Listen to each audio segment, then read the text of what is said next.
Dimanche 27 mars, il est 13h, vous êtes les bienvenus sur la chaîne qui rassemble.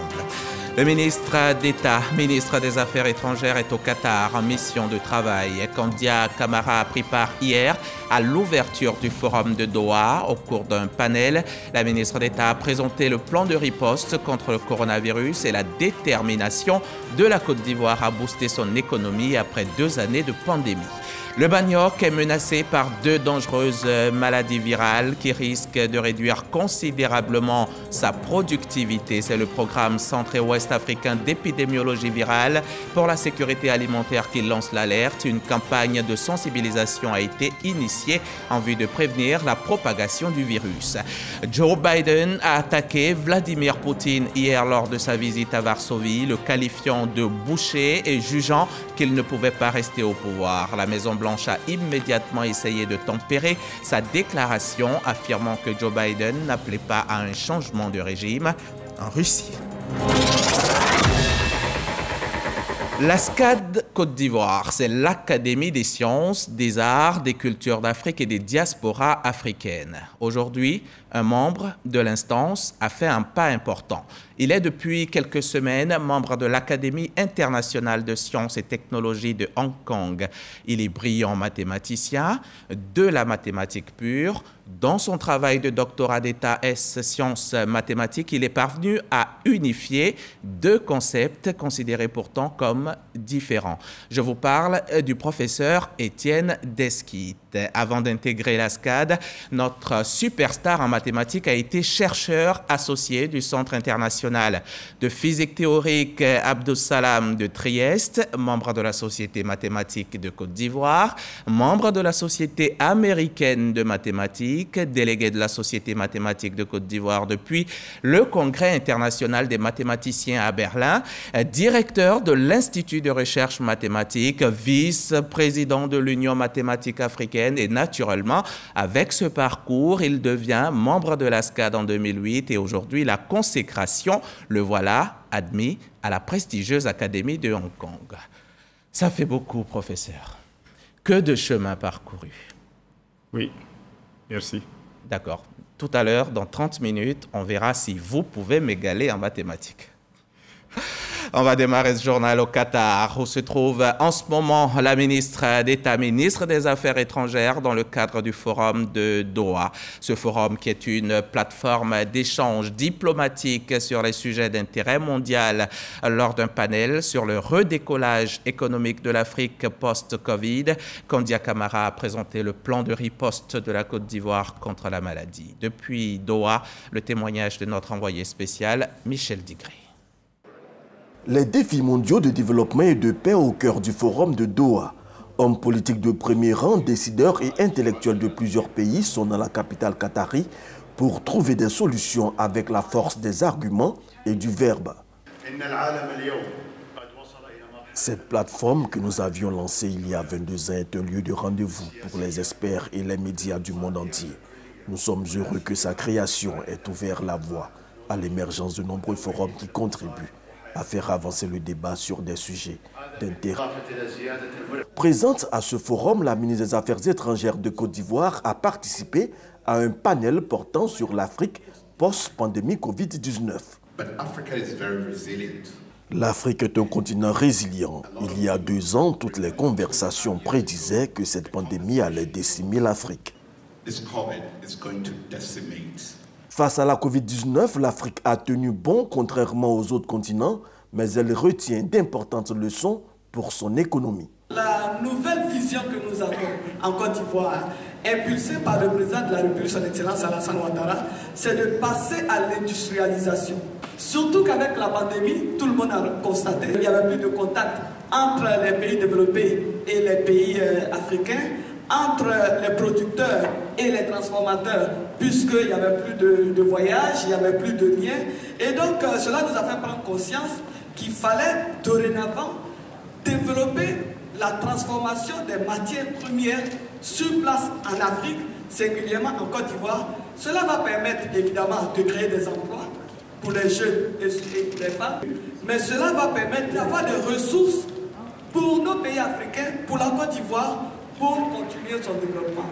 Avant ce panel, la ministre Kandia Camara a eu une séance de travail avec son homologue du Qatar pour parler de coopération bilatérale, mais surtout d'opportunités d'investissement en Côte d'Ivoire. Ici en Côte d'Ivoire vient de se tenir la troisième réunion de la commission mixte du protocole 2018-2024. Une réunion au cours de laquelle le partenariat dans le domaine de la pêche entre l'Union européenne et les acteurs ivoiriens du secteur a été revu. Les termes actualisés du partenariat ont été fixés cette semaine donc en présence du ministre des Ressources animales et halieutiques et bien sûr de notre reporter Dangui Dangui. Les bateaux de pêche de l'Union européenne ont un accès libre à la zone économique exclusive ivoirienne pour pratiquer des activités de pêche responsables, selon les termes de l'accord de partenariat entre cette institution et l'État de Côte d'Ivoire. En contrepartie, l'Union européenne apporte son aide à la mise en œuvre de la politique nationale de développement de l'élevage, de la pêche et de l'aquaculture. L'UE s'est par exemple engagée à mettre 63 millions de francs CFA sur la table pour la mise en place du fonds d'appui aux mareyeuses et à financer la réhabilitation de la station d'alévinage de Jacquesville à hauteur de 45 millions. Alors, dans le cadre de l'accord de pêche, il y a un appui sectoriel qui est prévu, une contribution financière qui est utilisée par le partenaire sur des axes prioritaires. À l'ouverture de la troisième commission mixte du protocole 2018-2024 de l'accord de partenariat dans le secteur de la pêche entre la République de Côte d'Ivoire et l'Union européenne, le ministre ivoirien des Ressources animales et halieutiques a plaidé pour que l'accent soit mis sur les domaines créateurs d'emplois pour les jeunes. Nous proposons qu'un accent particulier soit accordé au soutien à la pêche artisanale et au développement de l'aquaculture qui, pour mon département, aujourd'hui constitue des maillons importants de la lutte contre l'insécurité alimentaire, le chômage des jeunes et des femmes, ainsi que la pauvreté de nos populations. Cette troisième réunion de la commission mixte du protocole 2018-2024 relatif à la politique nationale de développement de l'élevage, de la pêche et de l'aquaculture vise entre autres à faire le bilan des protocoles et à programmer les actions à exécuter dans le cadre de l'appui sectoriel 2022-2023. Et les producteurs ouest-africains de manioc, eux, ont le sommeil troublé et pour cause, leurs productions sont menacées par des maladies virales, des maladies dangereuses qui risquent de réduire fortement la productivité du tubercule. Alors, ensemble, sauvons notre manioc. C'est d'ailleurs le thème de la campagne de sensibilisation lancée récemment ici à Abidjan par les experts du programme Centre et Ouest africain d'épidémiologie virale. Lancine Bakayoko. C'est l'inquiétude chez les planteurs de manioc, culture de subsistance, mais également spéculation de rente aussi bien en Afrique de l'Ouest que du centre.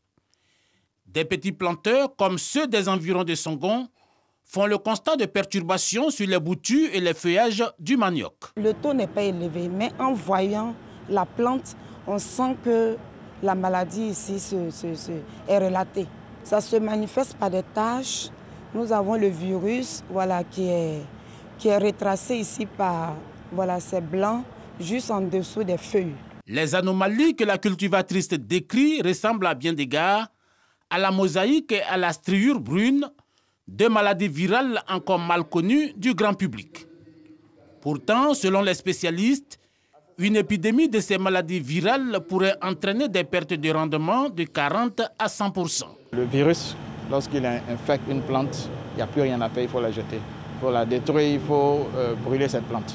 Donc, il est mieux de prévenir parce qu'on ne peut pas guérir de maladies virales.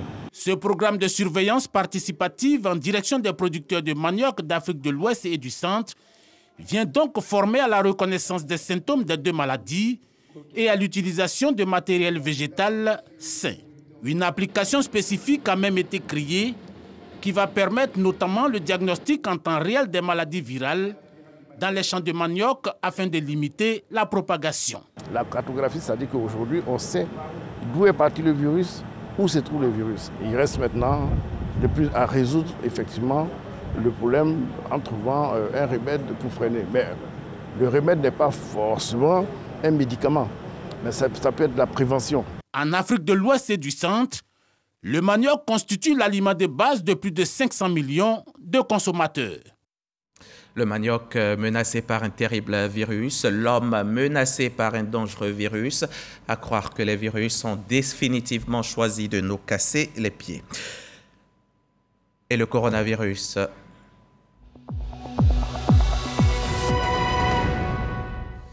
Et le coronavirus s'est encore signalé hier. 7 personnes ont été touchées, ce qui porte à ce jour à 81 697 le nombre de maladies de Covid en Côte d'Ivoire. Et ce virus, il nous a déjà arraché 796 vies. À l'échelle du monde, ce sont 6,12 millions de personnes qui sont tuées par le coronavirus. On peut éviter la maladie, juste s'en prémunir en se faisant vacciner. Et il ne faut pas non plus s'affranchir des gestes barrières.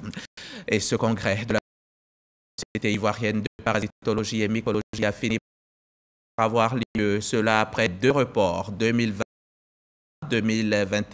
et on se doute bien pourquoi. La pandémie de Covid est passée par là. Mais mieux vaut tard que jamais. Cette 4e édition qui s'est finalement tenue s'est penchée sur les stratégies d'élimination des maladies parasitaires et mycosiques dans un contexte de Covid-19. C'était à l'Institut national de santé publique. Le compte-rendu de Michel Mambo à suivre dans nos prochains journaux.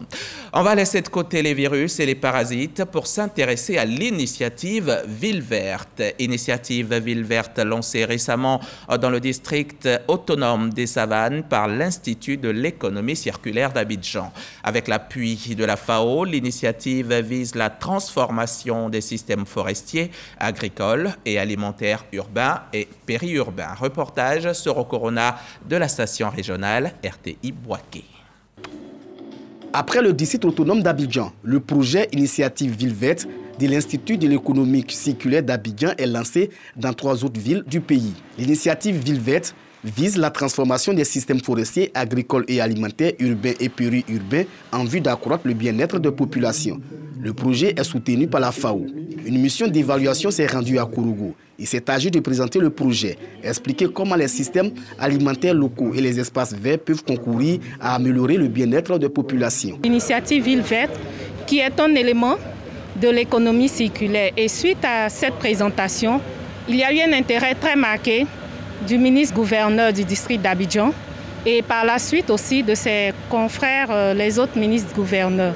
Pour la FAO, l'initiative Ville Verte reste la solution pour les pays à forte démographie. Les villes de Côte d'Ivoire font face à une croissance démographique exceptionnelle et il faut anticiper les impacts de cette croissance démographique qui affecte les ressources naturelles, qui perméabilise les sols et qui rend encore plus vulnérables vos villes face au changement climatique avec les risques d'inondation, les risques de forte chaleur.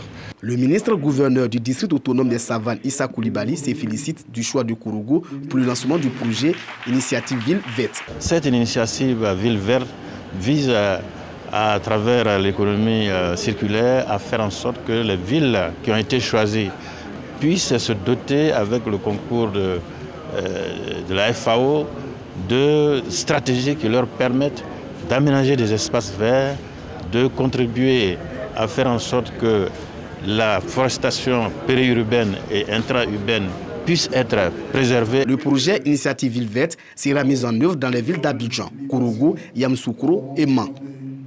Et de Kourougou, on va rentrer à Abidjan, direction l'université Félix Houphouët-Boigny de Cocody, où les spécialistes ivoiriens des sciences médicales et de l'environnement, en partenariat avec l'Agence nationale française de la recherche, ont lancé récemment ce projet d'évaluation des risques sanitaires liés à la pollution de l'air, dénommé Apimama. Près de 30% des marailleuses à Abidjan ont des affections de la sphère ORL et 17% souffrent de l'anémie et de la tension artérielle.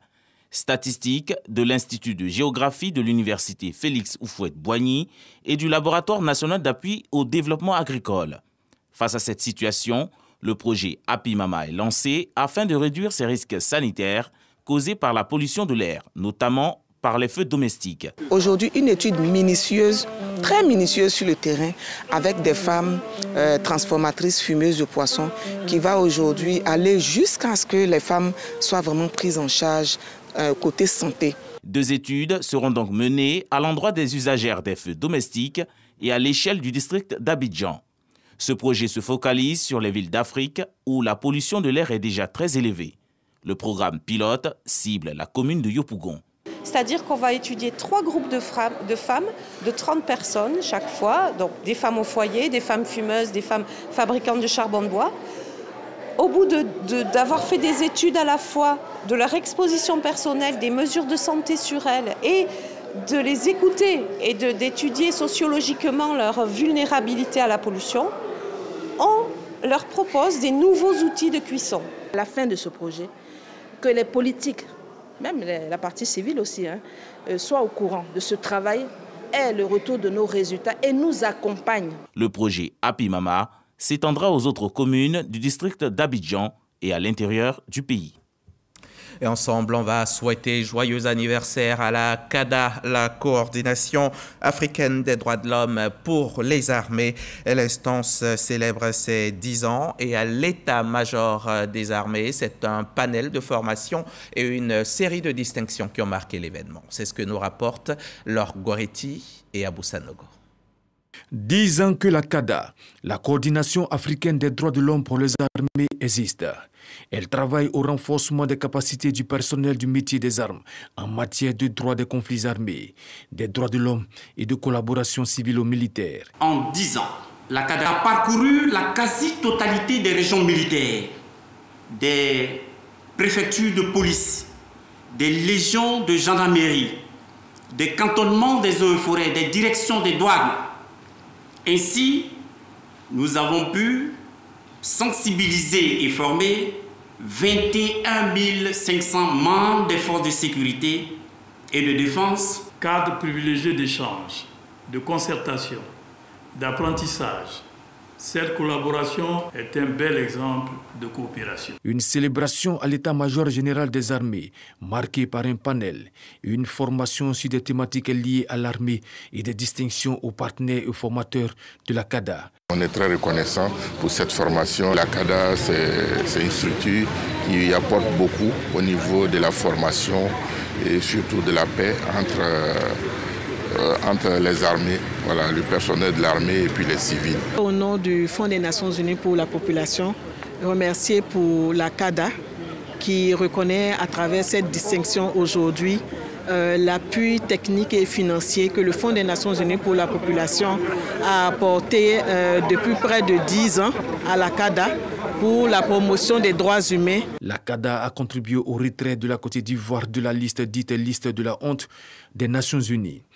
Une liste des pays où les forces armées sont auteurs de violences sexuelles liées au conflit. L'organisation est présente dans 17 pays africains et a sensibilisé 21 500 auditeurs, dont 30 parlementaires ivoiriens en 10 ans.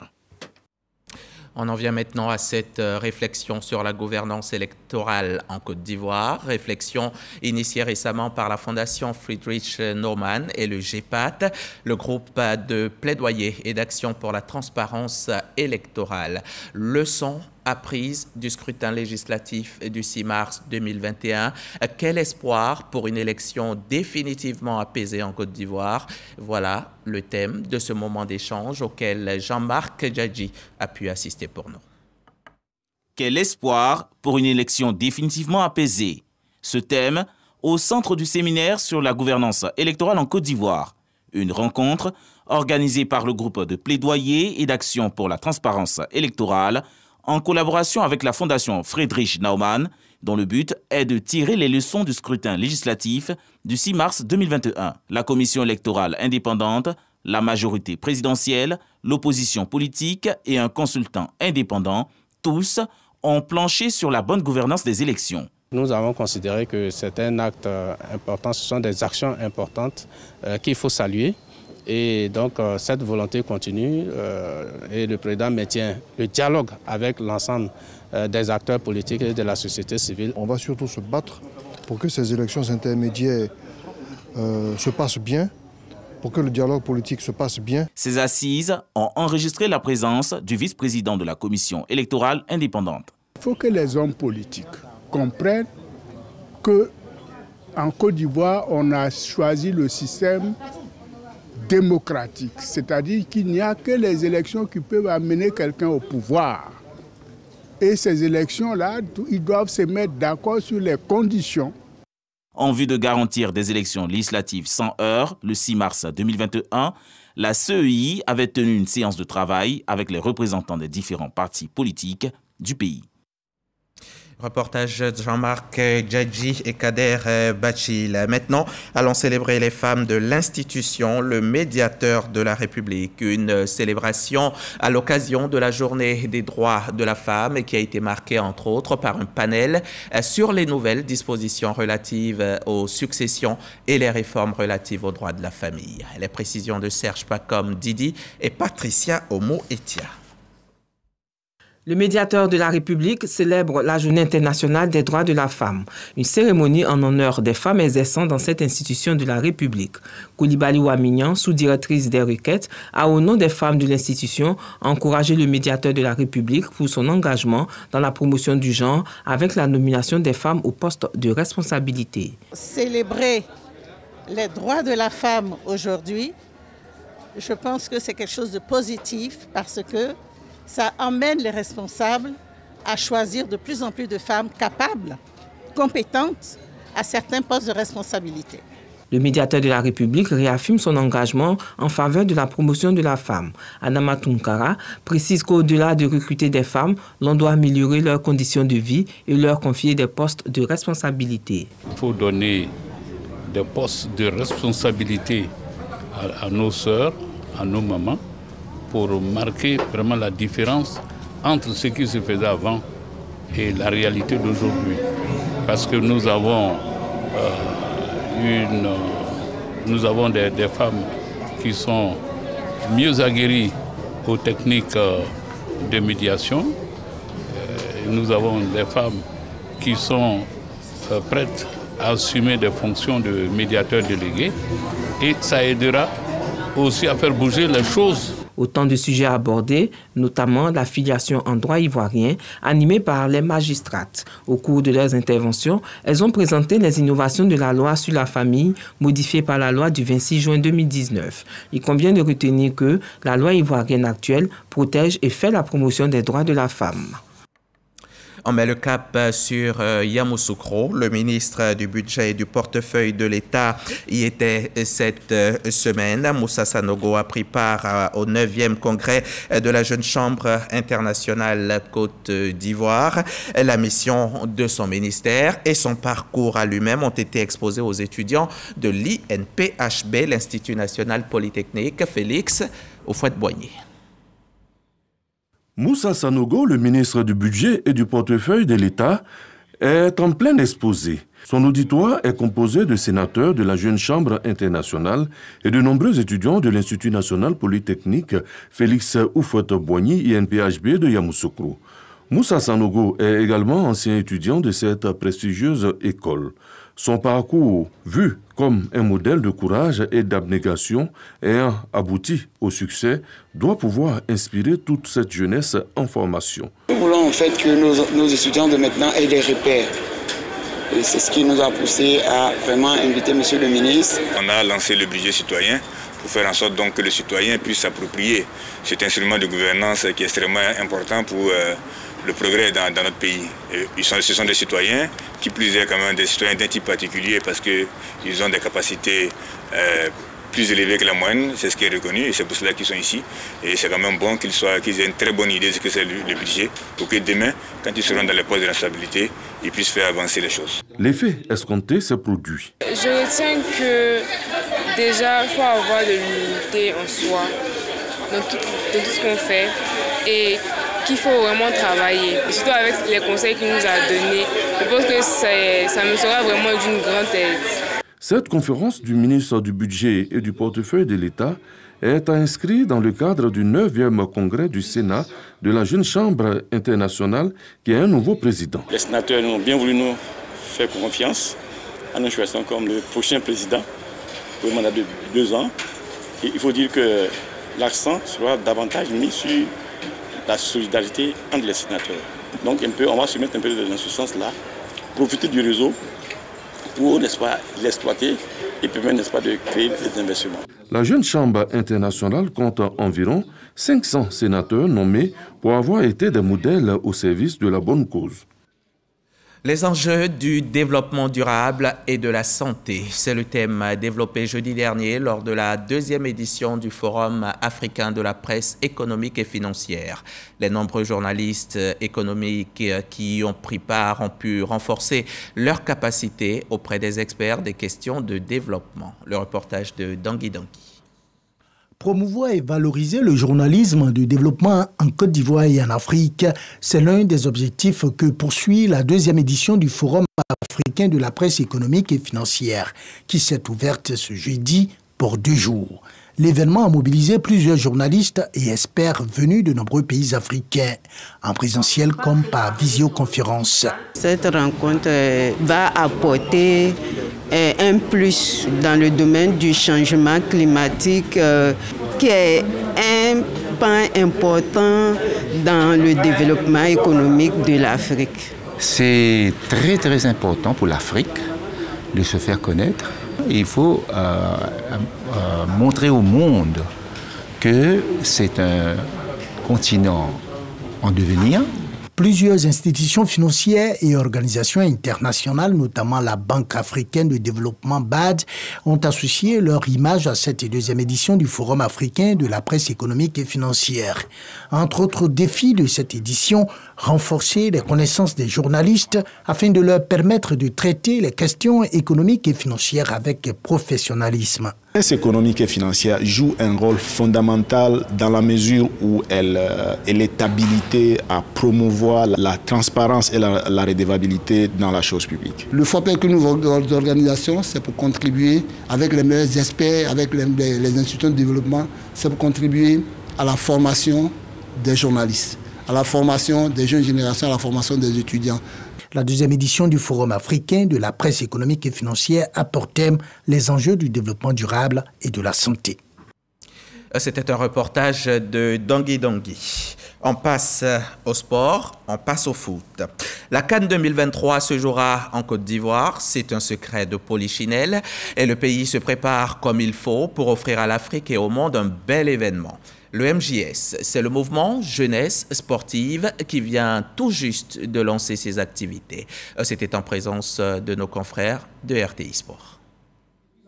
Des jeunes regroupés au sein du mouvement Jeunesse Sportive, MJS, ont procédé au lancement de plusieurs activités qui visent à les former afin d'être outillés pour la CAN 2023 qui se tiendra en Côte d'Ivoire. L'objectif est de sensibiliser la jeunesse sur les valeurs du vivre ensemble, fédérer les amoureux du sport autour de la cohésion sociale, galvaniser les jeunes à prendre aux côtés de l'État et du Premier ministre Patrick Achi une part importante dans l'organisation de la CAN afin de vulgariser les valeurs du gouvernement pour le développement sportif. Nous aînés, on fait le travail. Maintenant, nous, la jeunesse, on doit accompagner nos aînés. C'est pour ça que nous avons créé ce mouvement-là par le sport. Il y aura pas mal de caravanes qui vont se faire dans toute la Côte d'Ivoire. Nous allons sillonner la Côte d'Ivoire pour parler de paix avec le sport. Ce mouvement a eu le soutien de plusieurs personnalités qui ont affirmé leur volonté de s'inscrire dans le dynamisme de la promotion des sports et de la réconciliation nationale. Ce mouvement rencontre un écho favorable auprès du Premier ministre, de tous les Ivoiriens, parce qu'il faut la paix et la cohésion pour que le développement se fasse. Tous ces jeunes-là qui veulent entretenir la paix, pour donner un socle, à consolider le socle de paix, la Côte d'Ivoire, pour permettre au président et à tous de travailler, eh bien moi, les Grecs, je ne peux que les encourager. Cette cérémonie donne le top départ des activités à travers une caravane qui va sillonner toute la Côte d'Ivoire, à travers des rencontres sportives et une campagne de sensibilisation sur la cohésion sociale. L'actualité internationale à présent, le président américain Joe Biden a attaqué son homologue russe Vladimir Poutine hier samedi lors de sa visite à Varsovie, le qualifiant de boucher et jugeant qu'il ne pouvait pas rester au pouvoir après son invasion de l'Ukraine. La Maison-Blanche a immédiatement essayé de tempérer sa déclaration, affirmant que Joe Biden n'appelait pas à un changement de régime en Russie. La Russie qui, elle, poursuit son offensive en Ukraine pour le 32e jour avec des frappes de nombreuses villes. Ce dimanche, à l'occasion de la journée de l'armée, la junte birmane s'est livrée à une démonstration de force promettant d'anéantir ses opposants. Plus de 8000 membres des forces de sécurité, des chars, des camions transportant des missiles et des pièces d'artillerie ont défilé sur les gigantesques artères de Naypyi Dao. Selon le chef de la junte, le général Min Aung Hlaing, qui a renversé la dirigeante civile Aung San Suu Kyi le 1er février 2021, la junte ne négociera plus. On revient en Côte d'Ivoire pour célébrer nos champions. Professeur Étienne Desquites en est un. Il est mathématicien, très bon mathématicien. Il est membre de l'ASCAD depuis bientôt 15 ans, mais seulement depuis 2 mois, il est membre de l'Académie internationale de sciences et technologies de Hong Kong. Une nouvelle fois, bienvenue professeur. Suivons ensemble cet élément de Khalil Diomandé, puis là on revient. Question donc de planter le décor. Que serait bien le monde sans les mathématiques ?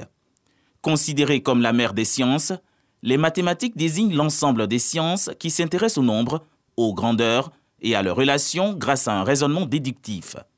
Elles interviennent dans tous les domaines, entre autres la technologie, l'informatique, la médecine, l'économie et la chimie.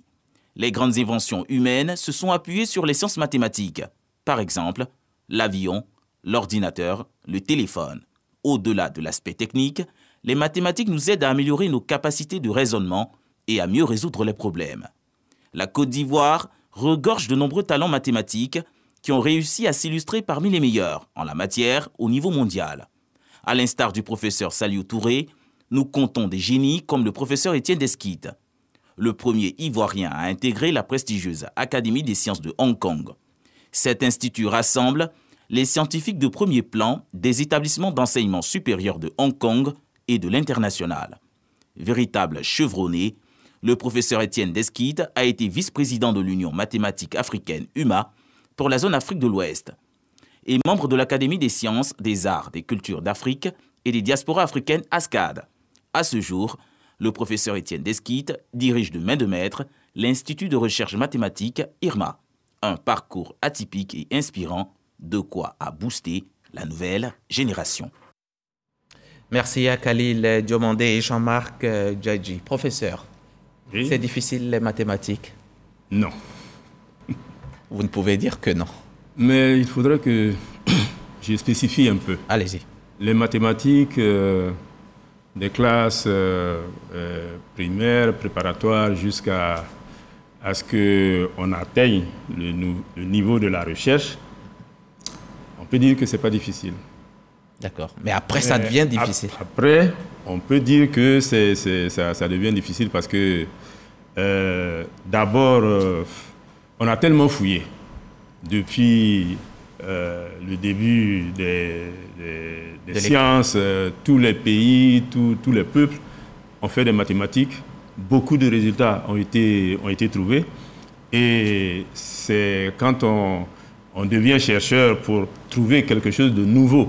Parce qu'il ne faut pas répéter ce que les autres ont dit. On peut même venir contredire ce qui a été trouvé. Dans des petits cas, dans certains cas, sinon, ça n'existe pas. Parce que la rigueur avec laquelle les mathématiques raisonnent, en général, les résultats là, ils sont vrais. Alors, voilà, vrai pour toujours. Voilà. Vous dites que ce n'est pas difficile, hein, mais c'est peut-être parce qu'il faut pouvoir respecter quelque chose, certaines lois, les postulats. Oui. Et oui, en fait, c'est ça. Dans la vie courante, on peut dire, voilà, imaginez un monde où on ne dit que la vérité. C'est ça les mathématiques. Ah ouais. Et ça, vous savez que dans notre monde aussi, la vérité, là, c'est elle qui est la plus maltraitée, souvent. Donc c'est ça qui peut aussi rendre difficile les mathématiques. Et comme on ne dit pas toujours la vérité, alors on ne peut pas tous être mathématiciens. Donc vous avez parlé de postulats, en fait c'est les premiers éléments du raisonnement et qu'il faut respecter sans démonstration. D'accord. On les prend comme ça. Je prends l'exemple de la construction d'une maison. Lorsque la maison est construite, vous voyez de beaux édifices, tout ça. Mais si on ne vous dit pas qu'il il y a un élément premier qu'on a pris pour construire ces maisons, vous allez dire qu'on a pris les pans de maisons pour mettre là. Mais l'élément premier, le postulat, c'est la brique. C'est la brique. On peut tous être mathématiciens, professeur, tous? Oui, il suffit de suivre les règlements des mathématiques et de raisonner avec rigueur, et on fait des mathématiques. En tout cas, vous avez raisonné, vous raisonnez depuis toujours avec rigueur, vous respectez les postulats au point d'être aujourd'hui le premier mathématicien ivoirien à être admis à l'IAST, à l'Académie internationale de sciences et technologies de Hong Kong. Bien, je voudrais, comme je suis mathématicien, ne pas affirmer des choses sans démonstration. Pour le moment, il semble que, du point de vue mathématique, je sois le premier qui a été coopté, élu à cette académie. Mais je dis, pour le moment, il semble que je n'ai pas le résultat réel pour dire que je suis vraiment le premier. Alors, comme vous le dites, il n'y a pas longtemps que cette élection a eu lieu. Lorsque, pour le moment, on m'a promis même de m'apporter mon certificat mon certificat d'appartenance à l'académie. C'est au fil du temps, quand moi-même je vais peut-être prendre contact avec les membres de cette académie, que cette information, je pourrai la vérifier pour savoir si je suis le premier ou non. Pour l'heure, c'est cette information que nous avons, et puis bon, elle peut donc évoluer.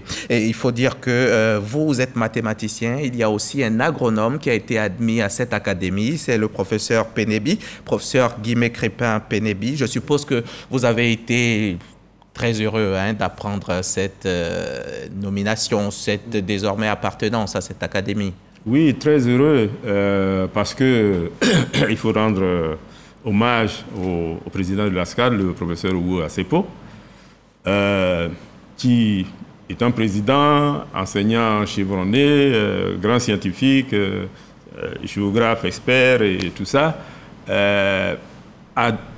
a dit comme ça, quand l'Académie de Hong Kong lui a envoyé un message, l'information qu'il cherchait des académiciens étrangers et si possible provenant de l'ASCAD, qui a eu et qui a pensé à vous, le flair de penser à nous. Vous, le mathématicien, et monsieur le professeur Pénébi. Donc nous avons fait acte de candidature. Il a accompagné cette candidature avec une lettre de recommandation. Mais je dis on était heureux parce que ça faisait peur au début. Quand on vous dit de candidater pour quelque chose comme ça, vous avez peur, est-ce que moi, avec mes petites mathématiques, tout ça, est-ce que je peux être capable de... Voilà. Donc vous avez peur, et puis on candidate, et essentiellement par l'envoi de nos CV, vous oubliez tout, et après... un moment, vous recevez une lettre de félicitations pour dire que vous avez été accepté. Et puis, en deux mots, dites-nous pour ceux qui nous regardent et qui n'en ont jamais entendu parler, l'IAST, qu'est-ce que c'est? L'Institut, cette académie? Voilà, c'est comme son nom l'indique, c'est une académie internationale qui s'occupe de sciences. Et les sciences, il y en a beaucoup. Dans les sciences, il y a les mathématiques, la physique, et voilà, tout ce que... Voilà. Et de la technologie. Bon. Pour ce qui concerne leur manière de fonctionner, j'ai cherché sur Internet et jusqu'à présent, ce matin même, j'ai pu retrouver le nom parce que souvent on prend les abréviations IAST et il y a beaucoup de choses qui s'appellent IAST comme ça. Mais ce matin, j'ai vu effectivement l'Académie internationale de sciences et technologies. Et ce que j'ai vu n'est pas tout à fait ce à quoi je m'attendais, parce que je m'attendais à un site où on m'explique un peu quelque chose comme ça, mais plutôt à des universités, des grandes écoles qui sont rattachées à cette académie. Et ce que vous voyez sur Internet, on vous dit register, c'est-à-dire que inscrivez-vous. Oui. C'est sur ça qu'il faut comment dirais-je, cliquer. Ils m'ont dit register avec votre numéro de série. Donc c'est en fait les étudiants qui vont s'inscrire à ces choses-là et j'ai pas en tout cas cliqué dessus. D'accord. Voilà, donc, dites-nous, vous n'êtes pas étudiant, vous êtes professeur. Quelle a été votre contribution à la science pour que vous soyez admis dans cette prestigieuse académie? Bon, merci pour cette question. elle est difficile à répondre. Vous avez 20 secondes pour y répondre. Okay. Bon, alors je crois que dans ma thèse d'État, j'ai unifié deux concepts qui semblent être différents, mais j'ai amené les preuves qu'on peut les regarder comme la même chose. C'est le concept d'espace de Banach et d'algèbre de Banach. La différence, c'est que dans l'un, c'est un espace tout court, et dans l'autre, on peut faire des multiplications entre les éléments. Donc jusque-là, on considérait les espaces de Banach comme des espaces vectoriels avec certaines propriétés, les algèbres de Banach comme espaces de Banach sur lesquels on met une multiplication. Et moi, j'ai démontré que ce soit un espace de Banach général, on peut trouver un produit qui en fait une algèbre de Banach, et ce produit-là, je l'ai démontré dans ma thèse d'État. Vous avez démontré donc que l'unification peut s'exprimer. Une algèbre de Banach est évidemment un espace de Banach et réciproquement. Tout espace de Banach quelconque admet un produit qui fait de lui une algèbre de Banach. Les mathématiques, c'est deux grandes parties. C'est les maths pures, les mathématiques appliquées. Vous, votre spécificité, c'est la mathématique pure. L'étude des relations, le raisonnement logique, comment on peut dire ça, créer des espaces nouveaux, des relations nouvelles entre espaces existants.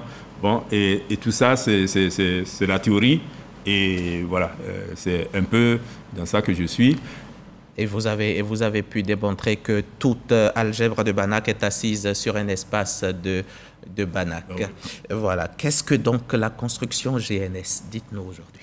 La construction GNS, c'est Gelfand, Neyman et Segal. Alors, souvent, il y a un résultat qui est trouvé peut-être avec trois chercheurs comme Gelfand, Neyman et Segal, qui travailleraient ensemble, ou bien il y en a un aux États-Unis, un en Russie et un en Angleterre, qui dans la même période trouvent la même chose. Donc quand on est au courant de ça, au lieu de dire de faire appartenir ça à un seul, on met les trois ensemble. C'est le cas de la construction Gelfand, Neyman, Segal. Et cette construction-là, elle permet de regarder une C-étoile algèbre comme une sous-algèbre involutive normiquement fermée d'une autre algèbre qui est la plus connue, c'est l'espace des fonctions, l'espace des applications continues sur un espace de Hilbert. Et ça, on appelle ça, comment dirais-je, C-étoile algèbre concrète, LDH, alors que les autres sont des C-étoiles algèbres abstraites. Donc, quand vous prenez une C-étoile algèbre abstraite, vous pouvez, par une construction, la faire montrer son image miroir dans LDH. C'est ça la construction. D'accord, et on dit que c'est l'une des plus belles constructions en mathématiques. Et le théorème que vous essayez de définir, c'est que toutes ces étoiles algèbres abstraites est isométriquement isomorphe à une sous-algèbre involutive de la C-étoile algèbre concrète, LH, de tous les opérateurs linéaires continus sur un espace de Hilbert. Dans la vie courante... Je peux expliquer un peu. Justement, c'est ce que j'allais vous demander. Dans la vie courante, qu'est-ce qu'il faut comprendre par ça? Voilà, ok. Isométriquement isomorphe, ça dit ça se ressemble. C'est comme des jumeaux qui se ressemblent. Donc l'espace et son image miroir. Mais l'image miroir ne déforme pas l'espace. Si celui-là, il est gros comme ça, l'autre est exactement gros comme ça, c'est-à-dire ça conserve les distances. Ça, c'est l'isométrie. Voilà, ça conserve les distances et ça se ressemble. Voilà. Donc, en quoi tout ça, c'est important dans la vie de tous les jours? Bon, dans la vie de tous les jours, les mathématiques évoluent comme ça. On connaît un certain ensemble, on connaît certaines propriétés, et puis on se pose la question, est-ce qu'il n'y a que ça? Est-ce que cet espace-là, dont on connaît ceci, cela, est-ce qu'il n'y a que ces propriétés-là? On pose la question, on fait des recherches, et on montre qu'il y a d'autres propriétés. Et à un certain degré, on montre qu'on trouve un espace qui contient totalement celui dont on est parti et dont on ne savait pas qu'il y avait quelque chose d'autre à côté. Et après combien de temps, à quel moment, on arrive à comprendre les C étoiles, LH, algèbre abstraite, opérateur linéaire? À quel moment? Bon, alors, opérateur linéaire, ça c'est... quel moment on arrive? Université, première, deuxième année. Les C étoiles algèbre viennent avec, quand vous préparez un 2EA ou une thèse, et généralement pour faire de la recherche, c'est-à-dire essayer de trouver des choses qui ne sont pas évidentes, mais qui n'ont pas été dites ailleurs, là, c'est la thèse. C'est ça le premier socle. Quand vous faites la thèse, vous avez tout le bagage, tout le langage, pour essayer vous-même de pousser les choses. Et votre vie sociale, vous, si mathématicien, si brillant, est-ce que... comment ça va? On a beaucoup d'argent, on est riche en étant aussi bon mathématicien. Quelqu'un aime à le dire, il n'y a pas de l'argent dedans. Bon, on n'est pas riche en tout cas. C'est pas vrai. Mais je voudrais dire que c'est un domaine, parce que ça dépend d'autres domaines aussi. C'est un domaine dont je ne maîtrise pas la topologie. D'accord. Parce qu'il n'y a rien dedans qui soit espace ou algèbre de Banach. Les seules choses où moi je connais ce n'est que ça. Ouais. En mathématiques, ça rime aussi avec des noms comme Saliou Touré, comme Guidi Wangja, Joséphine, des mathématiciens hors pair, Hamza Diaby aussi. Quelle est votre collaboration dans ce domaine avec ces autres membres en quelques secondes? Il y en a beaucoup qui ont été mes maîtres. D'accord. Le professeur Saliou Touré m'a enseigné depuis la deuxième année la licence et la maîtrise. Bon, et même après, c'est avec lui que j'ai fait mes deux thèses. Ma thèse de troisième cycle. C'était en 92. Non, la troisième cycle, c'est 84. 84. Et la thèse d'État en 92. Donc, le professeur Guidi Wangja m'a aussi enseigné, je crois, en deuxième année ou en licence. Bon, donc je suis produit. Ce sont des maîtres et ils ont pu forger un autre maître. Merci, professeur. Je vous remercie. Professeur Étienne Desquites, merci d'être venu échanger avec nous à propos des mathématiques en général et de votre admission, bien entendu, à l'IAST, cette Académie internationale de sciences à Hong Kong, tant convoitée. Encore toutes nos félicitations et merci de ICO, le drapeau ivoirien dans le domaine des mathématiques. Et nous, en matière de télévision et de JT, on se charge de hisser le drapeau là où il faut. Bon retour chez vous. Et bon dimanche chez vous aussi, chers téléspectateurs.